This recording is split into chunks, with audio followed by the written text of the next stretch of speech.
a lot was happening in this segment. Obviously, the end is now what we know will be the women's War Games match. We can talk about that. But before that, Rhea Ripley returned, which we can talk about that too. And this was something that I've seen already being talked about, even on Busted Open. And Dave LaGreca is on my side, okay, where he thinks that the women's War Games match and how this was built up was just not good, and like how it was kind of rushed. Like, I'm not speaking for him specifically, I'm just saying like he was reiterating some of these same points that I talked Yes. about.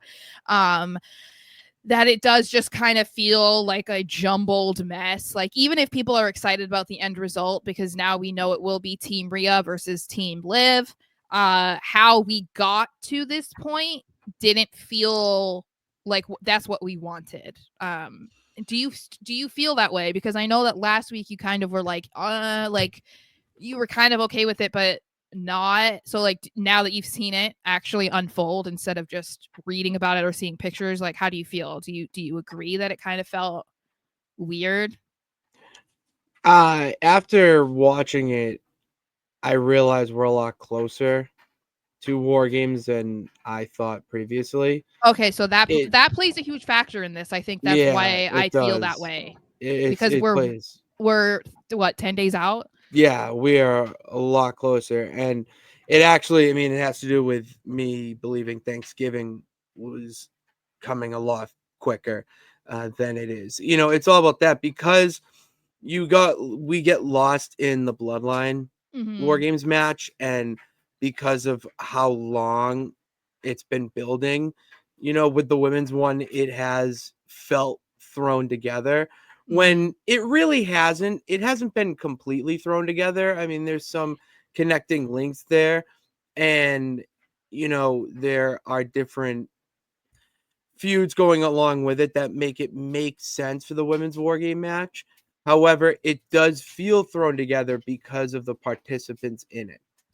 Yeah, I think that's the main problem that I have. It's like it's not that there's a disconnect between like why this person's on this team and it's because they want to go against this person on the other team. It's more of like Rhea has no connection to the girls on her team at all. You know what I No, mean? That exactly. that's the problem that I have. And like even Liv, it's a little bit weird too, because outside of Raquel, it's like, okay, like, you know, these other girls, like, sure.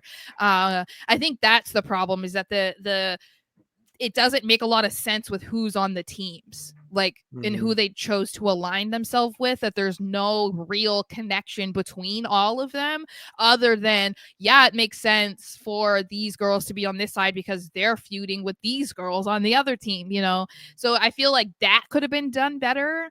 But I think it's also hard because when you look at the men, it's been the bloodline versus somebody, like another group, you know? And so Hmm. you see the connectivity with the bloodline. So you kind of expect, or at least in my mind, you expect that the teams that are going to be involved in war games make sense, you know? Especially since we're not doing the typical way that they would do Survivor Series of like Team Raw versus Team SmackDown. It's like Yeah, there they've didn't got need away to from that. be any sort of connection between them other than being on the same brand, you know? So like that would be fine if you saw 5 random dudes on the same team. It's like, yeah, well, they're on SmackDown or they're on Raw. But this, I think, with the women, it's just, yeah, okay, we get it. You wanted it to be Team Liv and Team Rhea, but the people that they have on their team, just, it's like, okay. Not to mention Team Rhea, could you have packed that shit anymore? That is the Avengers of the women's It division, hands down. It's not even Yeah. close. I mean, It is the we're Avengers. potentially lucky that like Charlotte and Becky aren't around, because they'd probably be on that team too. You know what I mean? Like, It would if you be could like swap out some girls and put them on there, it was like, that's just not fair. That's not fair. it's Um not, especially like. But I will say in this match too, going on the other side of the coin, everyone's given Candice LeRae a lot of shit for being the odd one out of this match, and it really speaks volume to how little they do know. You can tell what kind of wrestling fan is tweeting out this hate on Candice LeRae, Yeah. because Candice LeRae is one of the few in this match who has had experience in war games. And Mm-hmm. not only that, she's balled on the indies in hardcore matches with the likes of the Young Bucks. Yeah. So I'm sorry, she's not the odd one out. She's probably the dark horse to have a moment that's going to, you know, have Mm-hmm. you on the edge of your seat or even out of your seat. And you're going to be like, wow, her? Really? It's like, yeah, her. Okay. I kind of see this being like her coming out party on the main roster, Mm, simply mm, because we've said this a million times, but the millions. fans from NXT do not all translate over to the main roster.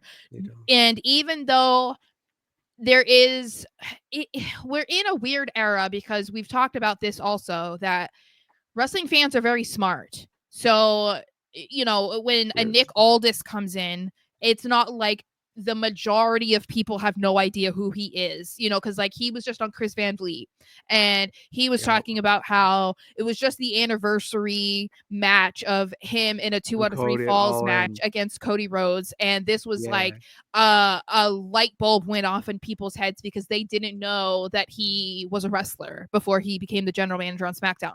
There's not, I would say the majority of people don't have that line of thinking. People knew who Nick Aldis was when he was signed, when he debuted on the show, like, you know what I Everyone mean? knew who he was. So when we're talking about Candice LeRae, I don't believe the majority of people are unfamiliar with what she did in NXT or what she did before that.